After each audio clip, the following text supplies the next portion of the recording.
Hello dear students, कैसे हो? I hope आप सभी स्वस्थ होंगे, मस्त होंगे और जबरदस्त होंगे। मैं आपके सामने जेई 2026 अप्रैल अटेम्प्ट का 2 अप्रैल शिफ्ट 1 का पेपर को लेकर के डिस्कशन करने आया हूं, जहां पर हम बात करने वाले हैं क्विक रिव्यू के बारे में कि क्विक रिव्यू आखिरकार पेपर कैसा रहा, किन किन टॉपिक से कैसे सवाल आए। तो फटाफट करते हैं, आपका टाइम जाया नहीं करेंगे। यहाँ पर देखते हैं सबसे पहले फिजिक्स के बारे में। तो फिजिक्स का paper easy to moderate side रहा है, और वहीं अगर मैं देखूं कि कौन कौन से टॉपिक से आया है, लेकिन याद रखिएगा ज़्यादा ईजी साइड ही आपको देखने को मिला फिजिक्स का। तो इलेक्ट्रोस्टैटिक से 2 क्वेश्चन है, ray optics, Young's modulus in error, wave optics, single slit, angular with dimension, circular motion, thermal physics से भी सवाल आए हैं, fluid mechanics, surface tension, EMI, dielectric constant और डाइलेक्ट्रिक का कैपेसिटर में यूज से रिलेटेड भी सवाल फिजिक्स में देखने को मिला है।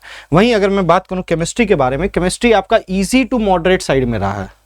इजी टू मॉडरेट साइड में रहने के कारण आपका क्या होता है कि यहां पर जो आपको क्वेश्चन देखने को मिल रहे हैं मोर टुवर्ड्स मॉडरेट साइड देखने को मिल रहे हैं। थोड़ा सा कैलकुलेटिव रहा है फिजिकल का पार्ट, लेकिन कैलकुलेशन ऐसे भी नहीं थे जो आप नहीं कर सकेंगे। हाँ, थोड़े से यूनिट कन्वर्जन्स वगैरह से भी आपका यूज वहां पर देखने को मिला है। लेकिन अगर मैं बात करूं इनऑर्गेनिक और ऑर्गेनिक में, अगेन स्टेटमेंट बेस्ड सवाल आए हैं, लेकिन जैसे पहले जनवरी अटेम्प्ट में पूछे गए हैं कि 5-7 स्टेटमेंट दे दिए गए हैं और उनमें आपको सिलेक्ट करना पड़ रहा था, ऐसे स्टेटमेंट नहीं देखने को मिल रहे। 2-4-5 स्टेटमेंट में ही, 2 या 3 स्टेटमेंट में ही काम चल जा रहा है। ज्यादातर 2 स्टेटमेंट वाले आए हैं। एजर्सन रीजन टाइप के सवाल भी देखने को मिले हैं।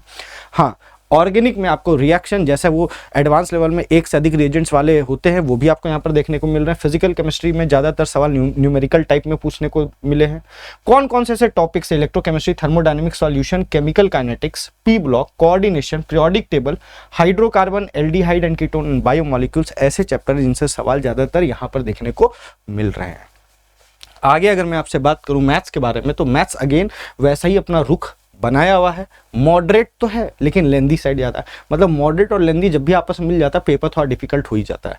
इसमें मैं बात करूं वेक्टर 3D से 2 सवाल है, trigonometry, conic, integral and differential calculus हो, चाहे कॉम्प्लेक्स नंबर हो, चाहे डिटर्मिनेंट हो, इनसे भी सवाल आपको इस पेपर में देखने को मिले। तो आई होप आपको समझ में आया होगा, एक ओवरव्यू जल्दी से मिल गया होगा कि किस तरीके के क्वेश्चन और कौन कौन से चैप्टर्स आपके इस अटेम्प्ट के लिए इंपॉर्टेंट है। स्वस्थ रहे, मस्त रहे और जबरदस्त रहे। मिलते हैं आपसे नेक्स्ट वीडियो में, तब तक के लिए बाय बाय।